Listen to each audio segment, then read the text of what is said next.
one of the first things I like to do whenever I'm given like a brief for working on something is I like to really try to be aware of, well, the room that stuff in the brief is existing in. So like, when you play a sound in a room, this might seem obvious to a lot of you, but like, the sound will bounce off different walls and it will reflect and it will resonate in certain ways.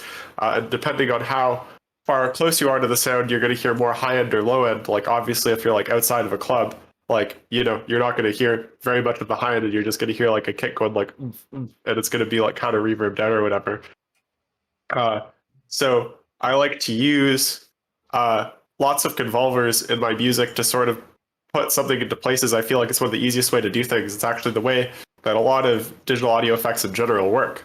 The idea is that you take a dry like impulse, so like a click, like a snap or whatever, and then you take a wet one. So I can actually show that.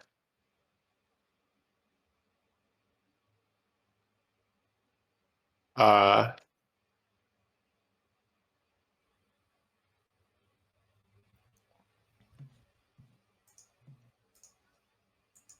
you take like a click, like just like a really short transient that's pretty full spectrum, without any reverb. So as you can see, I'm just putting like a little fade on it, so it's like shorter. Uh, uh, Yo, Daniel, do you have my audio? Okay, we're. Yeah, it should just be a click. So I could then go and like record that sound in a reverbed out area, and then you'd get like, oh, I don't actually, probably should have done this in advance. Like, you can imagine like the click with a bunch of like reverb on it or whatever from the real space that I'd record using like a field recorder or a microphone or whatever. And then the computer will extrapolate the differences between the dry click and the wet click, and then it'll sound like it's in the space. Uh, and then you can apply that to anything. It's also the way that like amplifier emulations work. So like if you have like a guitar amp that you're trying to recreate, you'd like record a dry signal through that, and then what it sounds like after going through the guitar amp, and then you'd be able to get like a math function that you could then apply to any sound. So in a more recent brief that I was given, which was this, the first thing I did was I saw that there was rain in it, so I got like a bunch of rain sounds, and then I put those in like through convolvers in an outdoor space, and I opened the track that way. It wasn't necessarily directly for this video, but I wanted to represent the space in this video, so that's kind of how I started it out. And then I thought about like, all of the brick structures here, and thought about the ways that like piano might reverberate off of that. And then in the track that I wrote for this, I put like convolvers on those sounds to make them sound like they're existing in that space. So here, I'll play the track that I did for that.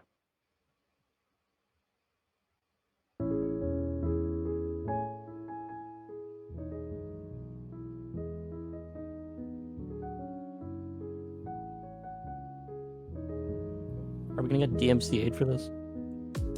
No. Okay, good.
Also a lot of the way, which I'll get into in a sec, that I'm programming the sounds is also like I'm trying to use sounds.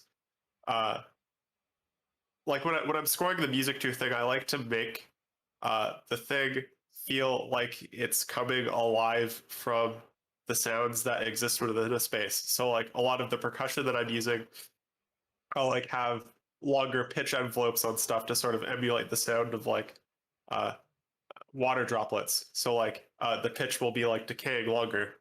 And a lot of the ways that I like to achieve these textures that I will then put into convolvers is by looking at the spectrum while I'm programming sounds. So um, a lot of people are pretty used to seeing sound like this, where it's like a bunch of waves in series, and so you have like shorter waves and the longer waves where you have like a longer oscillation through the air of like pressure moving back and forth is a lower pitch, and then pressure moving very fast is a higher pitch.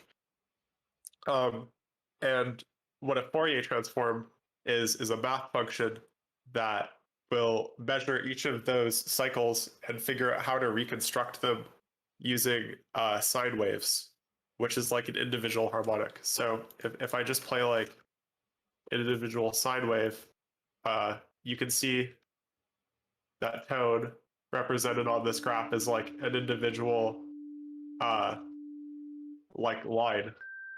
And then as I introduce other harmonics, you can see other lines starting to form. And so like in a synth, like I don't know if you guys have seen additive synths, but it's essentially the idea that you have a bunch of these individual sine wave oscillators uh, of like these individual pitches where you can keep adding and stacking them up on top of each other in like intervals and ratios pitch-wise. So you'll have like something that might be like 30 hertz, and then it'll stack another sine wave like 60 hertz above it, and then like 120 hertz or whatever. This is called a spectrogram. So this is like a spectrum view. Yeah, I guess that's that's what I'd call that. And so I often find that by sort of making textures uh, look a certain way in the spectrum, I can sort of get them to be reminiscent of, that it sort of connects in my brain with the area and the textures of stuff around it. Not only because I'm looking at the spectrogram, but because I feel like sounds sort of like naturally, fit into that space. Like for example, here is an additive synth, and so if I wanted to get like, a goopier sound, I might like, or like a wavier sound or whatever, I might like,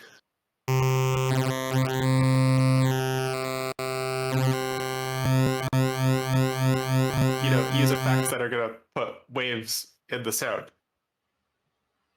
So some ways that I like to sort of be really conscious of the ways that sounds are moving in the spectrum is by starting very simple. So one of the things that I've been doing a lot to get like a lot of higher end textures and like layers that really add other dimensions to stuff is by just starting from sine waves and putting delays on them. So kind of like drawing like pictures into the spectrum as detailed as I can. Oh, whoops. So like here, I'll start with sine wave. First thing I'm noticing is that there's these clicks at the start and end, which are actually from the wave starting at a point that's like a little bit up. So I'm just going to put a little volume envelope on the start and end so that it's not just like clicking in and out of existence. So we get like a smooth in and out. There we go. So then I'm going to use this frequency shifter to sort of like draw a shape with this sine wave.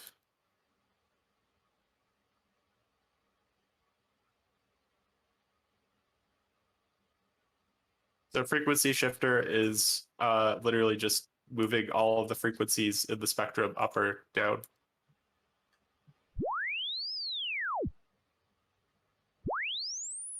So that now I have like a triangle. I'm actually going to make this a little bit longer so that it's easier to see what's going on.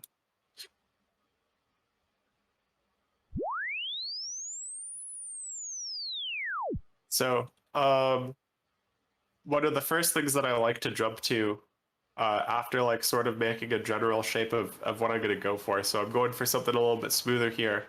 I'm going to try to make a sort of fractal pattern because I think those are pretty interesting. So I'm going to start by putting a reverser on it. So just like a reversing delay. These are not too hard to find as free VSTs online since it's literally just a delayed version of the signal that then reverses it. So if that's the initial signal going in, then I'm going to reverse it by 4 quarter notes, because 4 out of 16 is just a quarter, to whatever tempo my digital audio workstation is set to. So there you can see it playing back. I have the dry wet to like 50%, so it's playing evenly the dry signal and the wet signal at the same volume. So you can see it like playing back both overlaid. So that if I want to use my knowledge of math to make a fractal, I can sort of have this effect repeating and moving exponentially. So I could add something, or I could start maybe smaller, so like in a 1. Then I could go to like a 2. So we start to get patterns like that as like we're copying reversed versions of it, and then I'm just gonna copy it over and move it up exponentially to get like some sort of fractal pattern.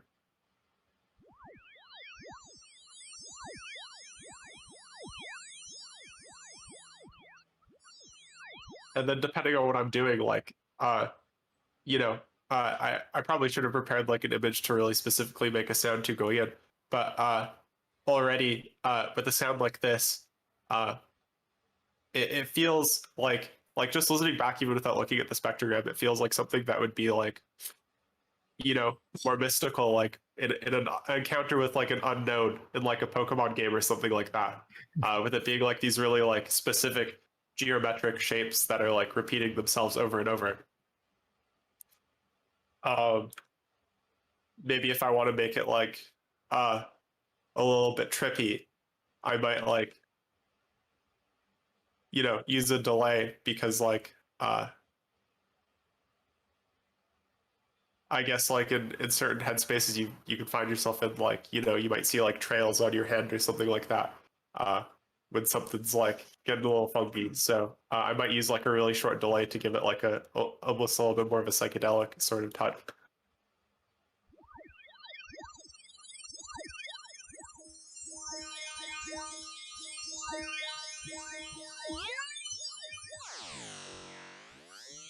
And I could sort of like smear and move the audio around using effects like that. Like if I, you know, make more like smooth sort of movements in the audio, it's gonna, you know, have like more of a goopy sort of liquid sound to it.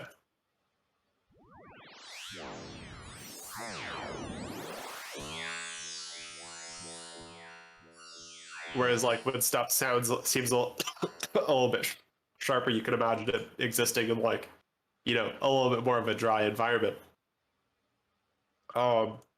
There's another effect that I really like to use to draw into the spectrum called the disperser, which is essentially just like a bunch of all-pass filters layered up. An all-pass filter being like a filter that like inverts the phase of one section of the spectrum. So essentially what it's doing is like in a piece of audio, you have like this being the positive polarity, like the top half of the wave, and then the bottom half being like the negative part of the wave. So by inversing the polarity, it's like switching where is positive and where is negative. But then it's only doing that for like one portion of the spectrum. And then it turns out that when you layer a bunch of these all pass filters up in an effect like this disperser, you can actually delay a short part of the spectrum. So if I set that to be like a saw wave, and what I'm just gonna do is I'm gonna stack up like a ton of these dispersers.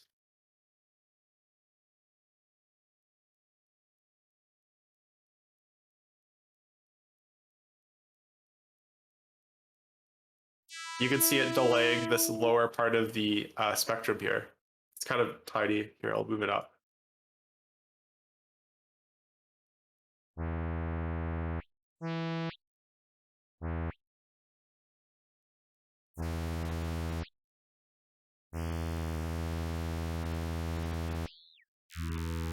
Yeah, you can see wherever this frequency is corresponds to where that part of the spectrum is being delayed and pushed back in time.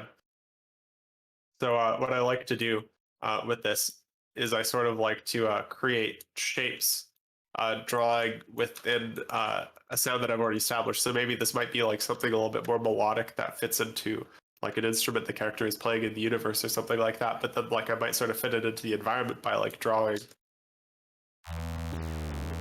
you know, goopy shapes into it or whatever.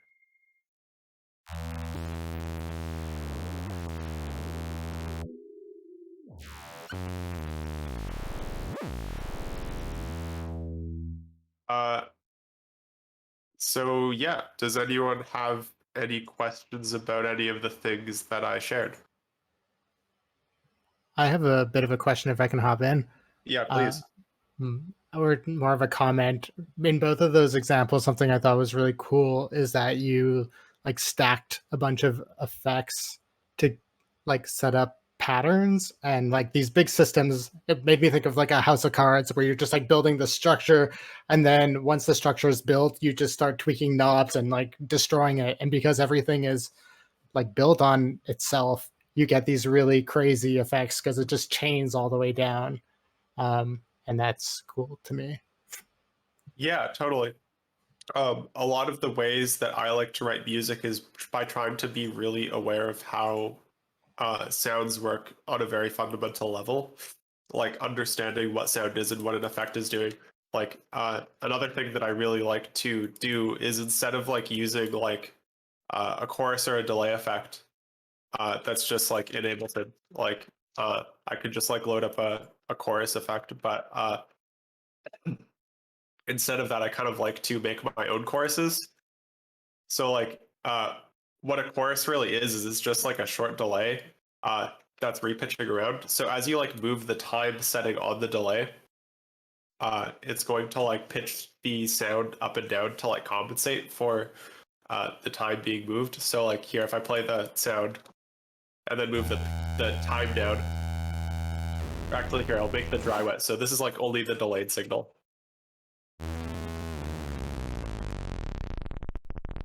It's going to pitch down if I move the time down. It's going to pitch back up if I turn the pitch back up. So you can kind of like make a chorus out of layering that with the dry signal.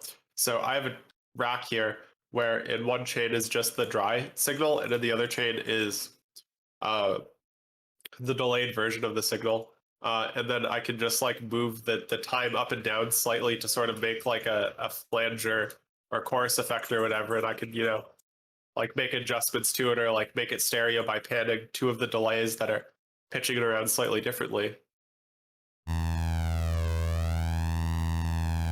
Like here you have like a phaser effect with it just sort of frequency canceling out as you have like slightly different pitch variations. So I could also, you know, if I wanted to go for something like a little bit more sharper and aggressive, if that's what the environment calls for, you know, I can make like spiky automation.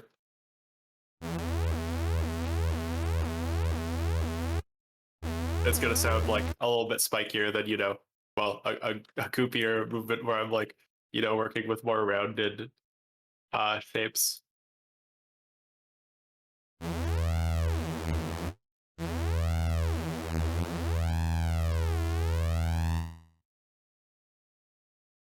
Yeah. You said that bass sound was just the saw wave, right?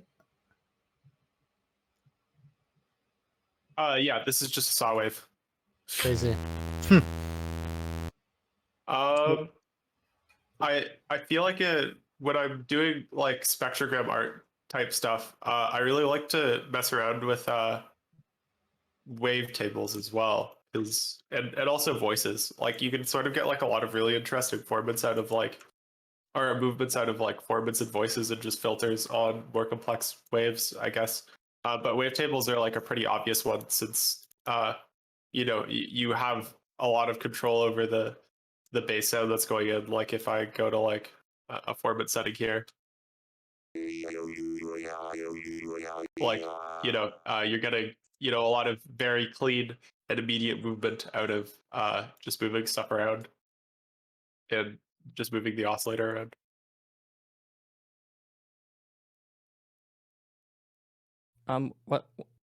What kind of imagery did you employ in that song that you just played? Like, if you were, like, would we see anything if we were to throw that into a spectrogram? Like, what were you thinking of when you made that one? In this one, I was thinking it actually doesn't like show up super well. There's like a few sounds in here that I think are really stand out.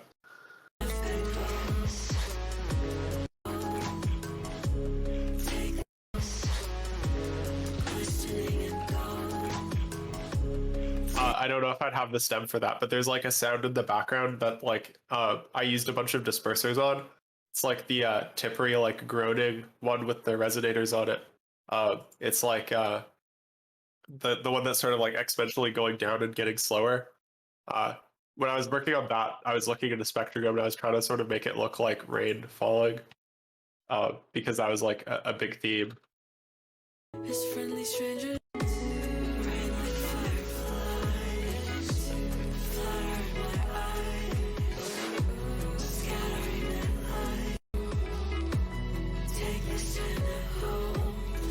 There's also like a bunch of sounds in here, like they're not really coming through in the spectrogram, but I think the more important thing is to just like keep it in mind. Like it's usually I mean when you're putting together so many different sounds, it's kind of hard to see how stuff looks. I honestly probably could have been much more clever about it. An artist that I'm really inspired by, False Noise, puts a lot of care into how the spectrograms of his entire songs look, but for me it's mostly a sound design tool, honestly, and like a way to generate ideas for how I can make textures and sounds and background elements fit in much better to stuff. Yeah, that was kind of another question I had of like, when do you stick to the spectrogram and when do you like depart? And how often do you find the visual representation of what it looks like in the spectrogram actually like sounds like the thing like physically that you're trying to make happen? I mean, the obvious answer would be that it depends, Right. which obviously isn't very satisfying. um, Here, I can show. This is Sorry, a we're looking for track. black and white answers only. Yes or no? No, just kidding. Yeah, no, it really depends. This is a track that I'm working on. I can't talk too much about it, but it's like a track that I had the spectrogram very much in mind. Um, I'm very satisfied with the track because of that, but it honestly is a little bit less musical because of that. But then also, I feel like that sacrifice in musicality also caters to the environment that I'm trying to program the song for much better. Like it's probably one of the most like environmental songs on this record that I'm working on, of any of the songs, and I think it represents the universe almost better than any of the songs. But as here, I'll just play it.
So obviously, as you can see, like this is definitely a song where it's almost like entirely based on that, and a lot of the sounds that I produced for that have made their way into other parts of the record, and really accentuate and make the other parts of the record that much stronger and more like ingrained in the universe. Like actually, it was really funny when working on this. I probably spent like as much time working on visuals outside of it, like doing 3D renders and working in Illustrator, doing typefaces and stuff like that, so that I could embed those into the audio to make, the sounds really come alive. And like I'm really thinking about the way that like my type works with the movement up and down, and the way that I want things to feel, so that there's like this really deep connection between, uh, you know, the music and the space that it puts me in, and the visuals that I might use with the music as well, and the visuals that I want people to see when they listen to it. Right. I find that a lot myself as well. I actually don't really look at a spectrogram when I'm doing things, but like I'm always trying to evoke some kind of, as much as I can with each sound, I'm trying to evoke some kind of an image or some kind of like a feeling of like a material or something. Like I got made fun of publicly for asking someone about synesthesia, but it kind of is synesthesia in a way. Yeah, kind of. It's always really funny. The guy who I'm really inspired by, False Noise, who like I've had so many conversations about this with.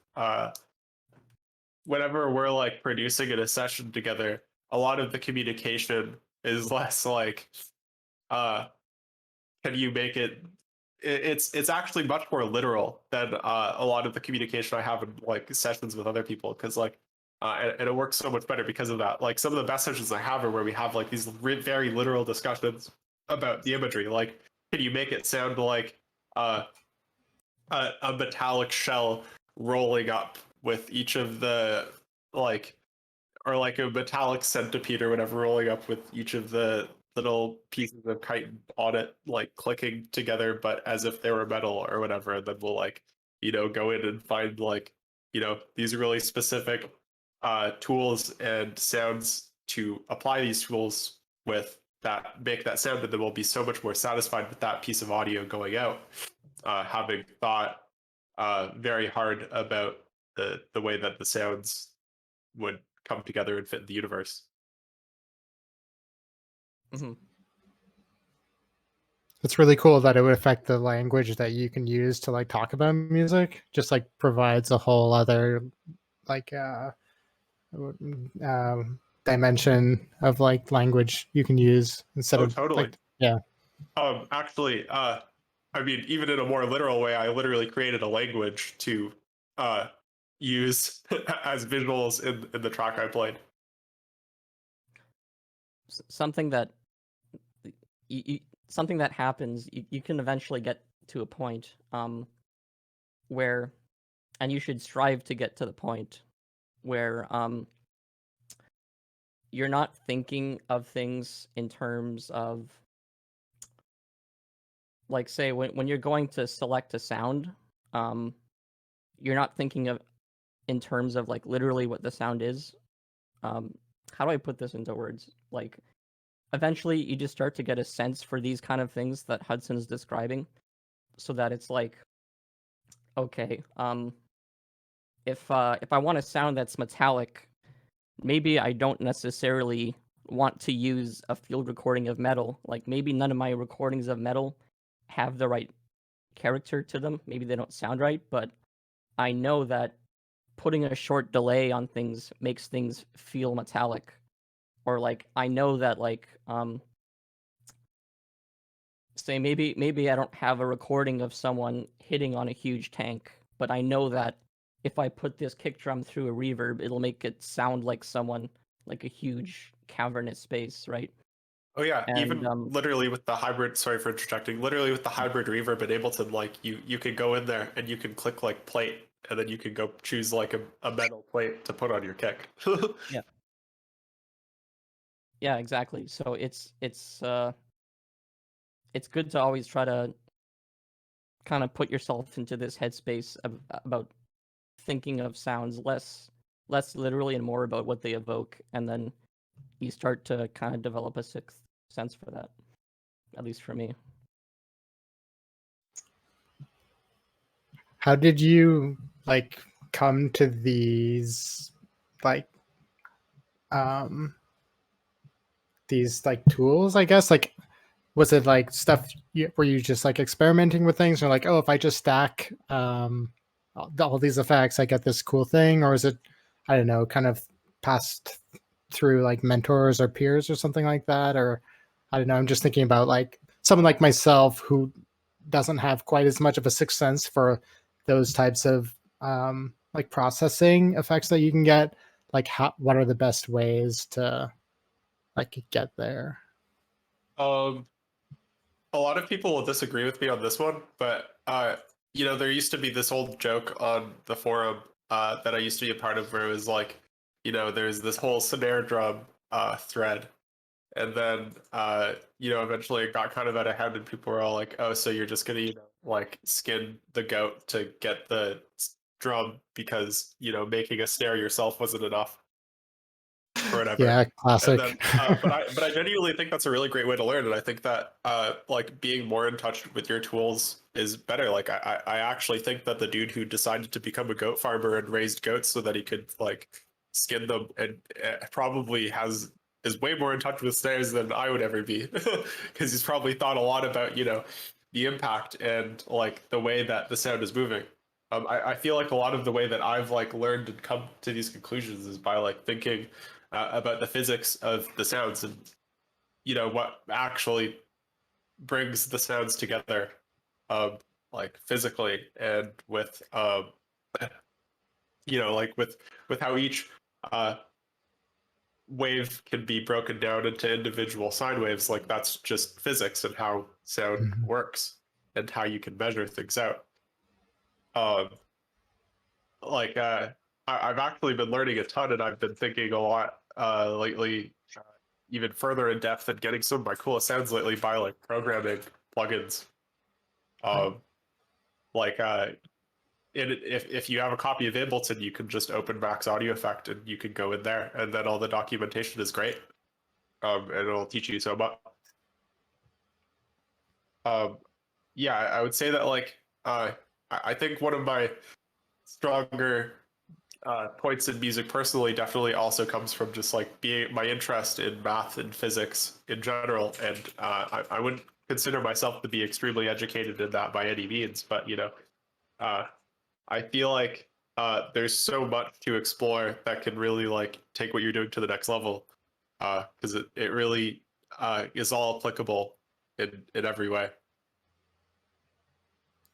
Totally. There's such a cool moment of when you're so familiar with kind of a concept that you can just think of the result, kind of like what Jesse was saying, where you're like, metal sound, boom, sine wave multiplied against itself or add a delay, like let's get this metallic, and then your fingers just know what to do.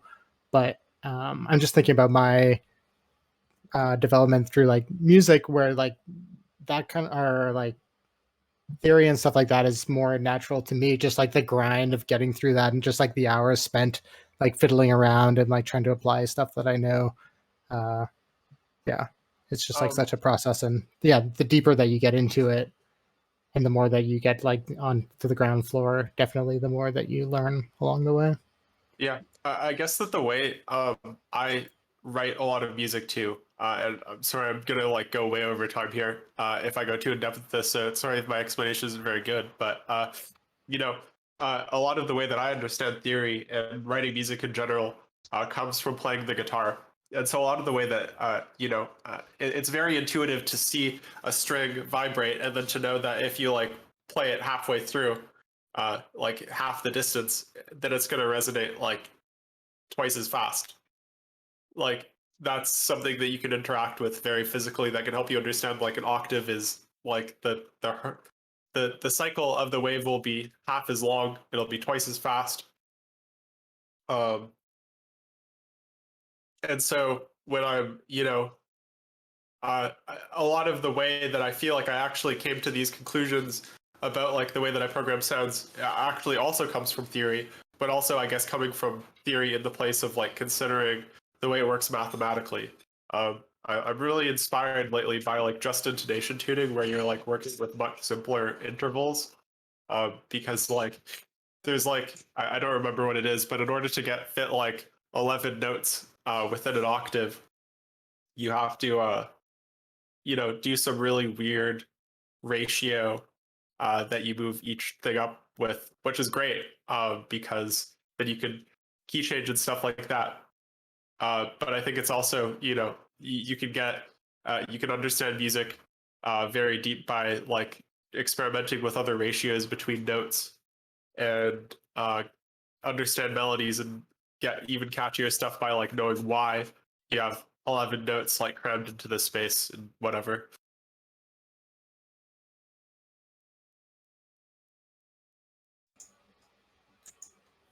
Right on. Exponential growth functions for the win. Yeah. Hitsatus says in the chat. Amazing. Yeah, there's so many cool effects that come from just like the beats and whatever harmonics that are created with like two frequencies played against each other that you never know what you're gonna get sometimes. Well, that's something that I'm sure you have a really good sense for, Julian, is like in whereas I might be good at like designing crazy sounds and stuff, like you're so good at writing music and just like sitting down to like write a melody. Like I'm sure you can just like feel something and instantly know what it is that you need to evoke that specific feeling moment to moment. I think there's a lot of crossover between sound design and music in that sense. Like I can kind of get to the point where I can kind of feel in my head what needs to come next, but I really need to fudge around, moving notes around to kind of get there. Like that's something I just don't have a feeling for. But it's a similar thing. It just becomes a reflex at a point. Yeah, totally. Yeah, improvising with an instrument could be really helpful for that. But I won't get into that. Yeah, totally. That's a whole other thing. Well, you have any closing words? Oh yeah. Just well, actually, on the subject of like thinking of what comes next in music, I would really encourage everyone to like take a minute before writing a piece of music to meditate and to see what comes to mind, what imagery comes to mind, what melodies might come to mind in general. So that like my best ideas come when I'm not staring at the computer, honestly, personally. And I mean, I know that's not necessarily the same for everyone, but my best ideas come when my eyes are closed and I can really like try to use my mind's eye to really pick apart a melody or find what the most catchy thing is, because that's the place the most catchy things will come from. It's the place where catchy ideas get stuck, and it's the idea where I think catchy ideas are generated. But if you don't have a mind's eye, then I think learning a lot of the math can help you.